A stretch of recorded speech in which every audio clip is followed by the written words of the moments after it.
नमस्कार, मी डॉक्टर विनीत वानखेडे, आशीर्वाद clinic diabetes thyroid आणि ओबेसिटी केअर सेंटर नाशिक येथून बोलत आहे।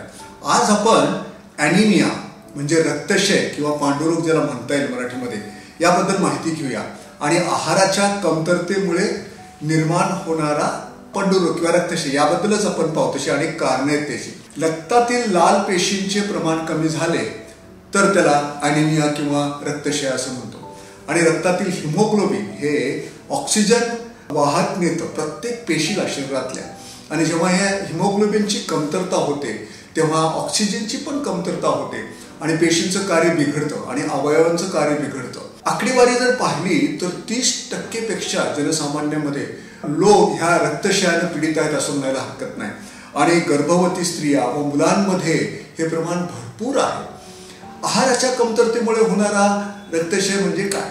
एकतर लोहाच्या कमतरतेमुळे, त्याला आयर्न डेफिशियन्सी ॲनिमिया म्हणतो, आणि व्हिटॅमिन B12 आणि व्हिटॅमिन 9 जे त्याला आपण फोलेट म्हणतो, व्हिटॅमिन B12 आणि फोलेट ह्यांच्या कमतरतेमुळे होणारा ॲनिमिया, त्याला मेगॅलोब्लास्टिक ॲनिमिया असं म्हणतात। आयर्न डिफिशियन्सी ॲनिमिया म्हणजे लोहाच्या कमतरतेमुळे होणारा ॲनिमिया म्हणजे काय? दोन गोष्टीमुळे होतो हा।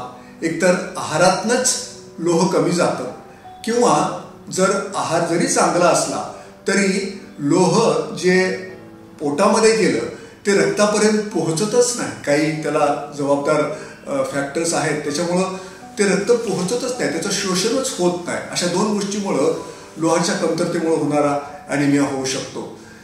दुसरे एक कारण आहे, मासिक पाळीमध्ये खूप रक्त गेलं किंवा मूळ व्याधीमध्ये खूप रक्त गेलं किंवा पोटातल्या अल्सरमुळे रक्त गेलं जे दिसतं किंवा दिसत नाही असं, त्यामुळे पण होऊ शकतो।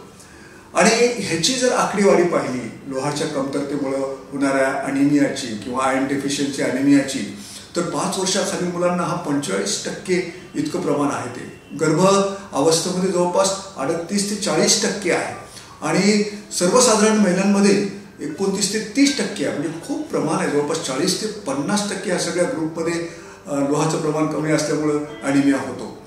दुसरा जो प्रकारचा ॲनिमिया आहे त्याला मेगॅलोब्लास्टिक ॲनिमिया म्हणतात। हा जो ॲनिमिया आहे फोलेट किंवा व्हिटॅमिन B12 च्या डेफिशियन्सीमुळे होतो, आणि हा जनरली जे व्हेजिटेरियन लोक आहेत, शाकाहारी लोक आहेत त्यांच्यामध्ये होतो, कारण व्हिटॅमिन B12 आणि फोलेट हे मांसाहारामधूनच मिळतं। लक्षणं काय आहेत ह्या ॲनिमियाची? फिकट त्वचा पडणे, म्हणजे अगदी निस्तेज त्वचा, त्याच्यामुळेच त्याला पांडुरोग असं म्हटलेलं आहे।